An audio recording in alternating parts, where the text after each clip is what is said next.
Good morning. I want to take a moment to give a few remarks on this budget.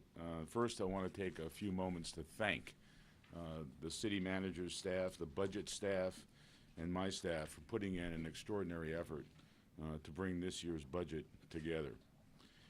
With the uncertainty in Washington, the state's death blow to redevelopment, and the evolving financial market environment, this year presented probably the worst budget that I've had to deal with in all the years that I have been mayor. In recent days, this process has also provided the single most significant step towards our long-term fiscal stability. Actually, the brightest spot we have had thus far to see the light at the end of the tunnel for our financial health, and that is a tentative agreement with the Long Beach Police Officers Association board. The board agreed over the weekend to the principles outlined in that agreement. The City Council was briefly updated yesterday and will receive a complete and full detailed briefing this afternoon. It was not an easy process. Neither side got everything it wanted, and this is standard in negotiation and something I say over and over again, that in any good negotiation, a fair negotiation, both sides will leave something on the table. I want to applaud the leadership of the Police Officers Association and its membership for recognizing something that I have said time and again, that sustainable pensions are in everyone's best interest. Broadly speaking, as a tentative agreement, it protects against fiscal year 12 layoffs in the police department, and it cuts the city's long-term pension costs by over $100 million. If it were mirrored by all the other bargaining groups, it would eliminate the structural deficits by the end of 2013, fiscal year 2013, in the city of Long Beach. And I think on that point, it's important to recognize that the POA has sat at the bargaining table twice in the past 2.5 years, not because they had to, but because they share my belief that the fiscal health of the city and the high quality level of public safety services that is the community deserves go hand in hand. I want to thank them for being courageous, and I want to thank them for being farsighted. They've done a great job. So to the remaining bargaining groups, without restructured contracts, let's get down to work. The path is clear. I will say it again, sustainable pensions are in everyone's best interest and should be our goal. It's in the best interest of city employees, our residents, the city's long-term financial health. But let me also tell you what is not going to work. It's not going to work to bring in cut and paste proposals from other jurisdictions. It's not going to work if your idea of pension reform means enhancing payouts with smoke and mirror proposals that cost more in the long term.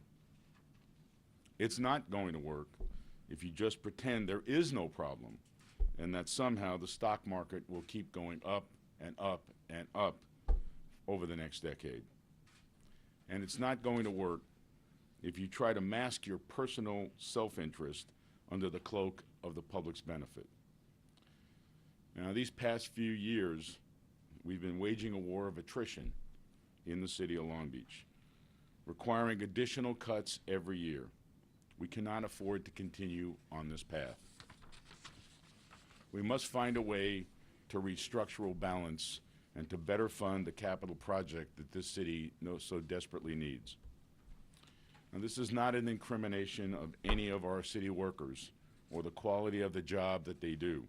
It's just plain math. On the present course, our pension benefits are not sustainable. So in that context, I want to talk about the budget in 3 core areas and focus, if you will, on these areas. The first, as I just mentioned, is sustainable pension benefits. We have talked about this for over a year.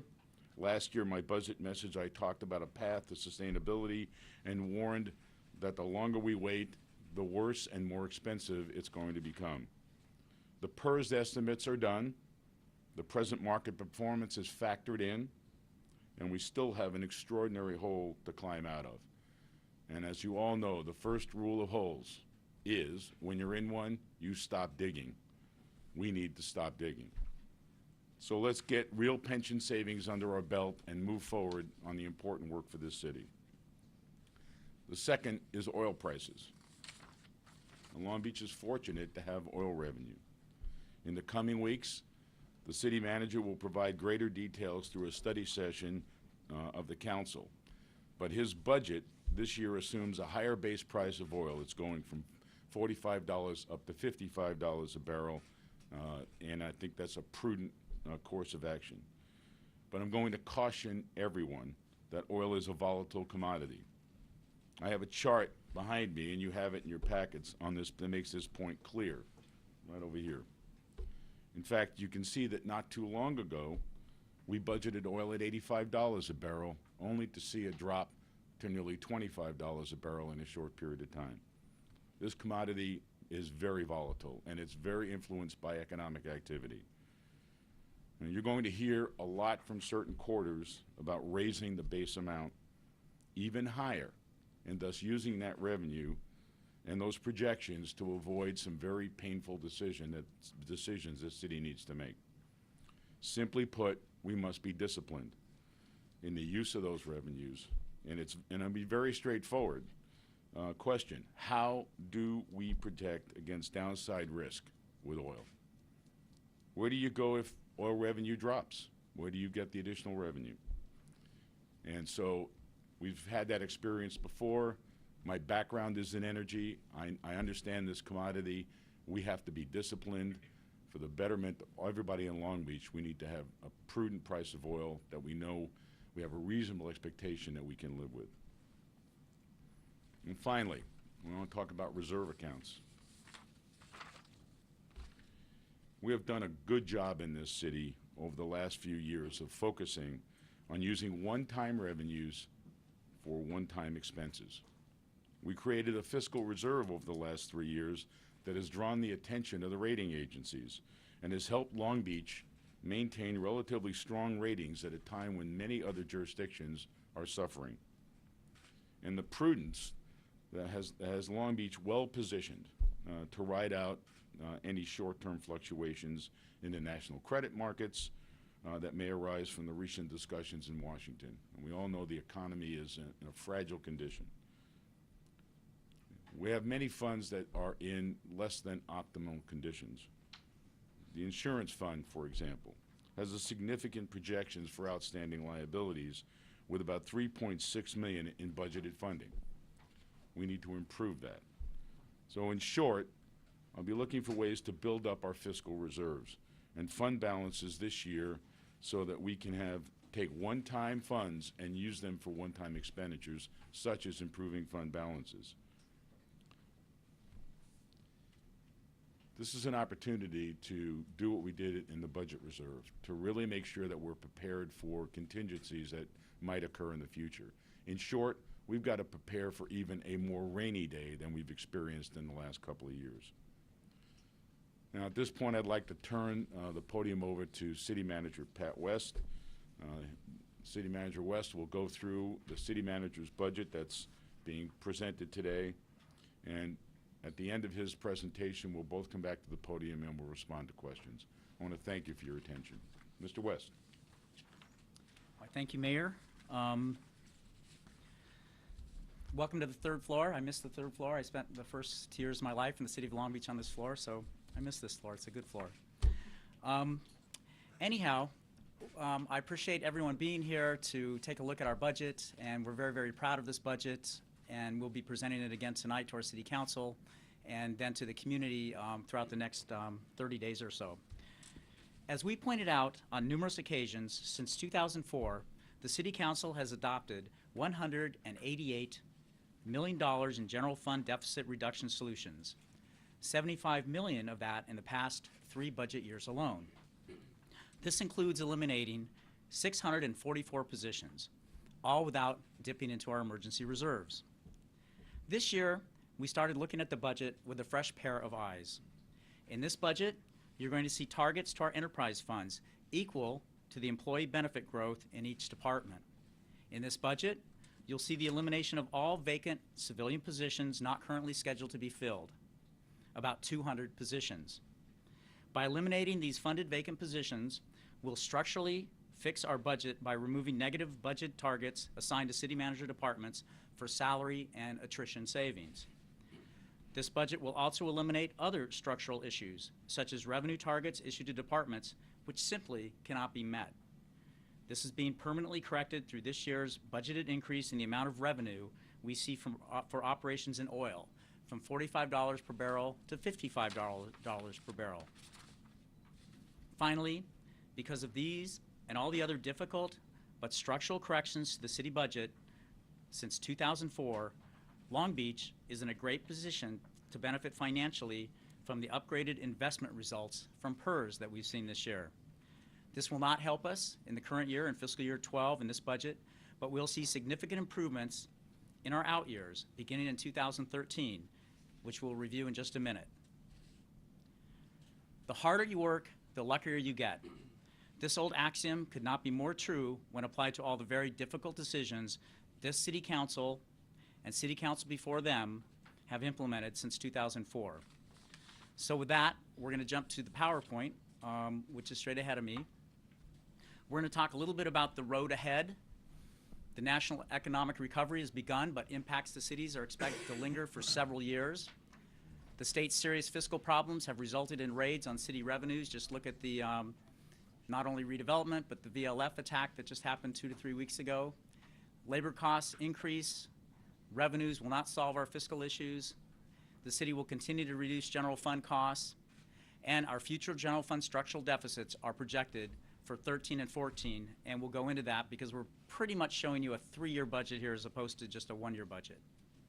Continuing on the road ahead, this city council has made significant fiscal impact over the past 8 years. It leaves Long Beach in a much better fiscal position. As mentioned earlier, there's been $188 million in deficit solutions adopted in the general fund alone. That's 644 positions that have been eliminated. We've consolidated departments, bureaus, and divisions. We're more efficient at service delivery. We have employees contributing more to their health and retirement costs. We've established a tradition of fiscal sustainability, which is going to carry us forward. We want to also talk about adapting to the new fiscal reality that's in California, given what's happened since 2009. Despite declining budgets and an incredible amount of work has been accomplished. Our police and fire departments have maintained excellent response times. They continue to meet their priority 1 calls in some of the fastest times in any large city in America. Departments are finding innovative solutions to problems. We've had significant infrastructure work, which was completed last year by leveraging other sources. In fact, during the past 4 to 5 years, we've completed more infrastructure work in the city than we've done in the past 2 to 3 decades. This has been through ERA money, RDA money, MTA money, Caltrans money, and also Measure R money. So you've been seeing city trucks very, very busy throughout our entire 50 square miles, improving streets, sidewalks, and most of our drainage areas that popped up to us in some of the severe rainstorms that we've had in the past 2 years. We'll continue to look for reforms and efficiencies and other solutions to minimize service impacts. We want to pause a moment to talk about the successes in our current year, fiscal year 11. It's been a great year despite all of the fiscal uncertainty. Our police department has continued to help us sustain a decline in crime. Crime, again, continues to be as low as we've seen in a generation. We've seen new parks throughout the entire city. Admiral Kidd Park on Santa Fe, Seaside Park on the west side, McBride Park, not only a community center, but a teen center. 14th Street Park has received a couple enhancements, a brand new Michael Green skate park, as well as a new basketball court. Rosa Parks Park out there on Alamedas, Rosie the Riveter Park, and the Promenade Park in the downtown adjacent to the Promenade. We've also accomplished a lot in the housing arena. The Clifford DeBeer housing projects that have worked with our housing development company and redevelopment agency, these are scattered housing development sites throughout the entire city where homeless folk can go to transition to permanent housing. The Brookfield project on Atlantic is almost sold out. The Meta project continues to grow into the sky at Long Beach Boulevard in Anaheim. On Anaheim Street, we took the old Palace Hotel and we're turning that into a vision for emancipated youth. Gallery 421 was recently completed on Broadway. And then we also have a new project ready to start. That's the Palm Desert Senior Housing Project on Artesia Boulevard up in North Long Beach. We were also able to work very, very closely with two of our medical partners, Memorial Hospital and also Community Hospital. Everyone knows that Community Hospital was kind of in a spot of bother this year. Memorial reached out to merge with them. Community Hospital, the site is owned by the city. Working with those two partners, the City Council spent many, many hours, a few months on this project, and I'm very, very proud to say that Memorial is now working with Community Hospital, and we don't see any hope that community is going to suffer in the long run or close down, which has been in the past. So we couldn't be more excited about Memorial taking over Community Hospital. The new Long Beach Courthouse has started. And I can't emphasize enough that this project was inches away from going to another city. The mayor and city council worked endlessly to make sure that this courthouse stayed in the city of Long Beach for its economic contribution to our city. And if you go to Magnolia and Broadway, you'll see the most beautiful hole in the ground you'll ever see, and that's where our courthouse is going to be. Workforce development continues to be a success, led by Brian Rogers and the board members in the Pacific Gateway team. The federal government told us this year they're not going to give us any more money for higher youth programs for the summer to keep kids off the street. Brian and his team were able to go find alternative sources, about $250,000, to continue this very successful program to keep our kids employed during the summer. I can't say enough about what's going on at the airport. Anybody that's driven by there now, is that a parking structure or is it an office building? It's a beautiful structure. It came in under budget and 2 months ahead of schedule. I can't say enough about our airport director, Mario Rodriguez, to lead this effort.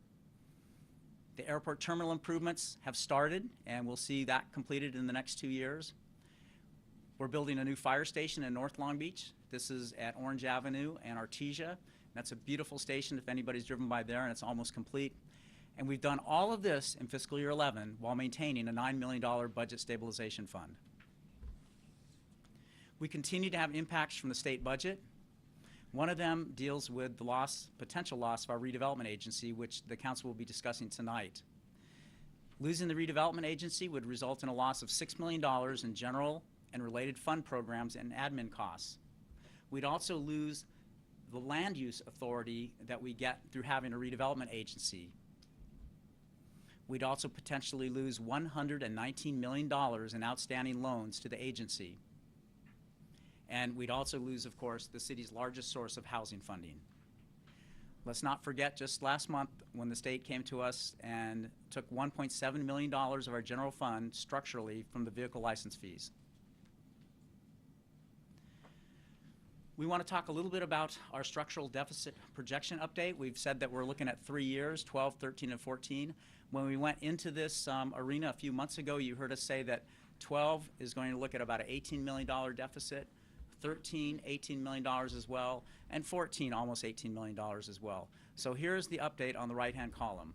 Unfortunately, because of the VLF take, our fiscal year 12 deficit increases $1.7 million to 20.3. But because of the significant market gains over the last year from PERS, you're seeing a light at the end of the tunnel in deficits for 13 and 14. As you can see, fiscal year 13, the deficit reduces to $14 million. Fiscal year 14, it reduces to $6.2 million. So out of the 3-year total, we've reduced approximately $15 million based on the market performance from PERS. Let's talk about the deficit drivers. Let's look at the purple column, the 3-year total. The two biggest drivers that we have that are putting us at a deficit stage are our negotiated compensation increases with our employee groups. Over the 3 years, that's $23.5 million. And then, of course, the PERS changes due to rate increases, and that's about $13.2 million. And that all adds up at the bottom to about $40 million. We've used our multi-pronged approach in the last couple of years to deal with the budget. We try to look at all areas that we can, not just one department or not just one area, not just the employees, not just pension. We look at department reductions, and I can't say what a wonderful job each of these department heads have done in maintaining services and core services while doing the reductions that have to be made. The mayor talked about pension reform. We've been getting pension reform for new employees, I think, with every bargaining group right now, which is fantastic with the exception of a few. We continue to work on government reform. As we talked last year and this year, we're even eliminating one department and a lot of manager positions. We look for potential new revenues wherever we can find those. And as the mayor pointed out earlier, we continue to work with all of our employee groups every single week for employee contributions. So we're hopeful that employees will be a part of the solution, but the fiscal year 12 budget does not assume their participation at this time. Let's talk about proportionate share. You can see in blue, the police department garners about 49% of our general fund budget, fire department about 19%, and then you can see the others, public works 7%, parks and rec 6%, library services at 3%. Proportionate share is very important. It ensures that our police and fire departments receive the majority of the general fund resources. That's nearly 70%. While it ensures they don't go over the 70%, it also ensures they don't go below it. So fire and PD know every single year that they're going to be entitled to that amount of money as they put their budgets together. If the general fund grows, fire and PD grow. If the general fund shrinks, fire and PD will shrink with the other departments. This also preserves funds to pay for all the other quality life services that we have. Absent proportionate share, if we went on the tack that we've been going for the past decade, by 2030, 100% of our entire general fund would go entirely toward public safety. As public safety has the vast majority of the cost increases, those departments will need to provide a significant portion of the deficit reduction solutions over the next 3 years, and you'll see those in the next few charts. And just as a reminder, for every $1 million that we may exempt from the police or fire department as a reduction target, that reduction target to other departments would increase by about 16%. This is a quick formula on how our finance department calculates proportionate share. It's in the handout, so I won't go over it. These are the 3-year reduction targets with proportionate share. Again, you see $20 million deficit this year, 14 and 13, and a $6.2 million deficit in fiscal year 14. You see 14 is vacant basically because only police and fire are the unions that have negotiated pay increases that take us out into 14. So you'll see the other departments aren't having those hits because they don't have raises or employee benefit increases at that time.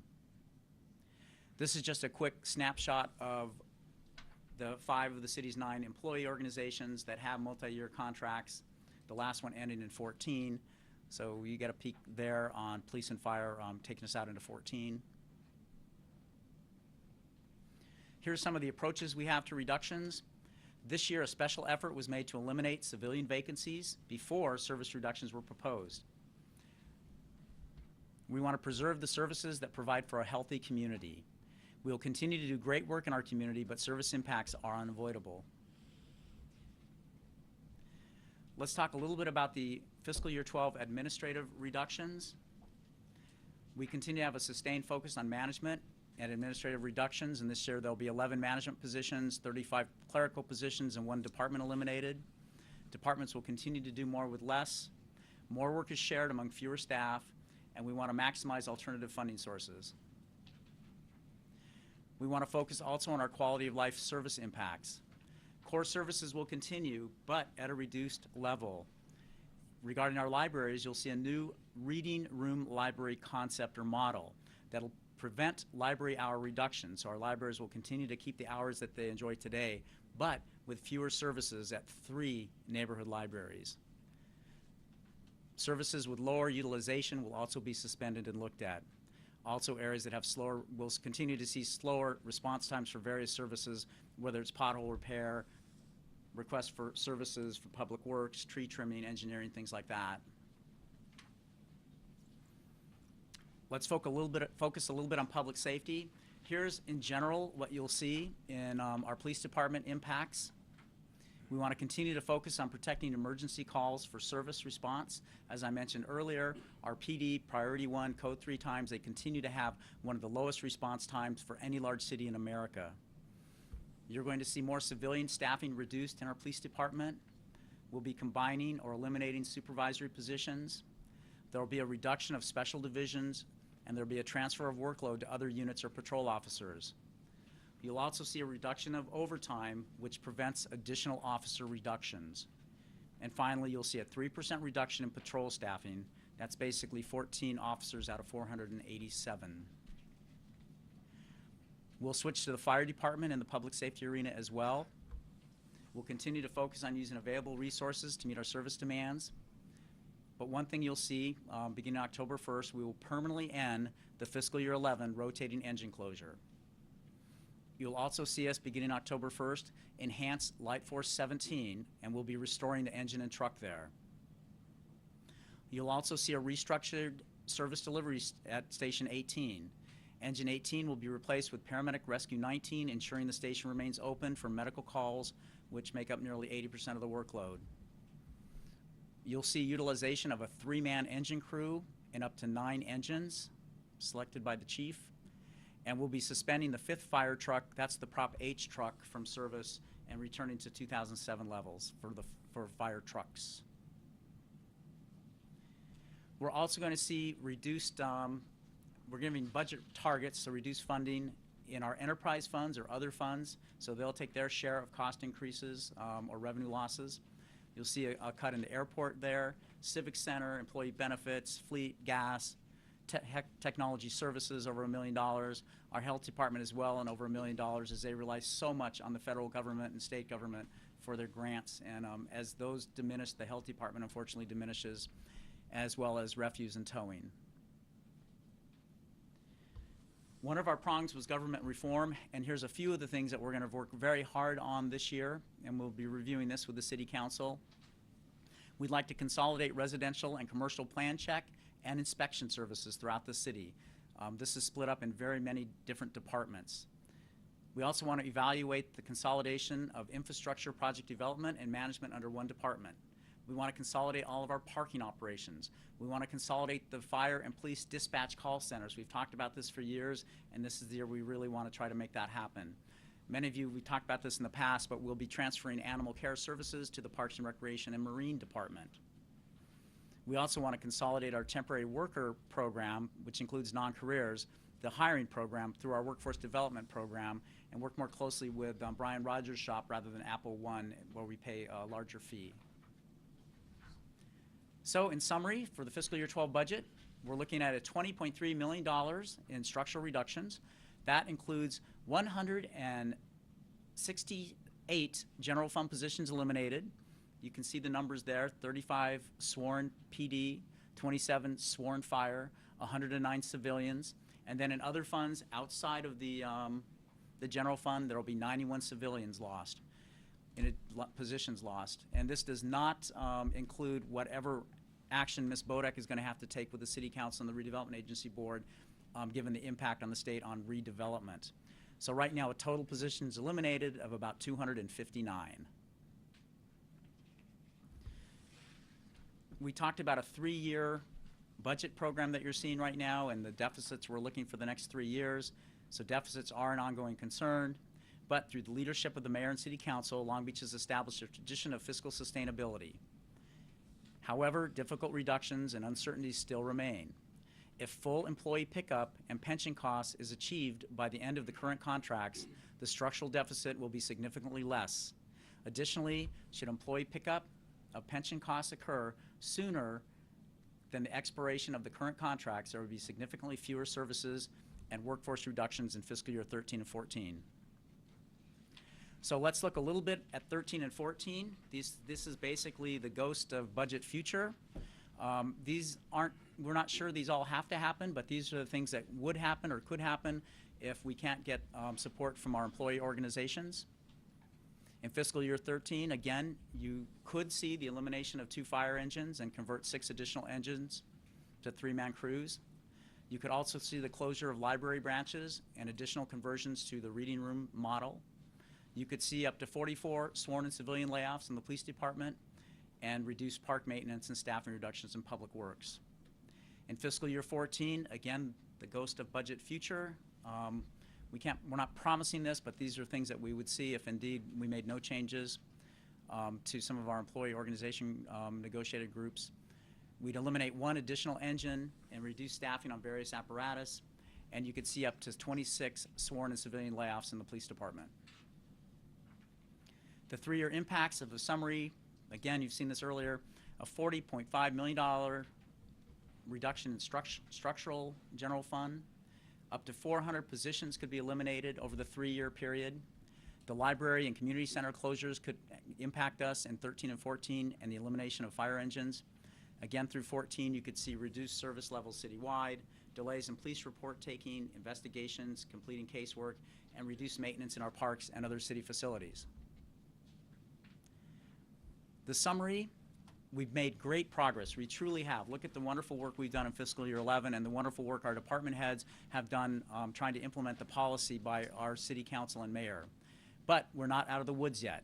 Many uncertainties exist. The general economy, the state, takeaways, RDA, and further impacts of other funds. Restructuring government will continue to be an important component to live within our means. Assistance from our employee organizations would significantly reduce service and workforce reductions. The city will continue to provide core services, but be more efficient, but ultimately reduced resources will result in reduced services. So with that, we're going to be handing out shortly our community budget book. This is a quick little snapshot. I think it's 18 pages this year, and we'll have I think this will also be online, but this is a quick snapshot of the entire book that's in front of Ms. Frick. So we'll have that available in hard copy. We'll have a CD-ROM of that big book as well, but we'll have these as more of a snapshot for a community budget book, and you'll see the various city department heads out and about in the community working with our city councils to explain this budget and answer the community's questions. So with that, I'll give it back to the mayor. Thank you very much. We'd be happy to answer any questions on either presentation or any of these issues. Harry.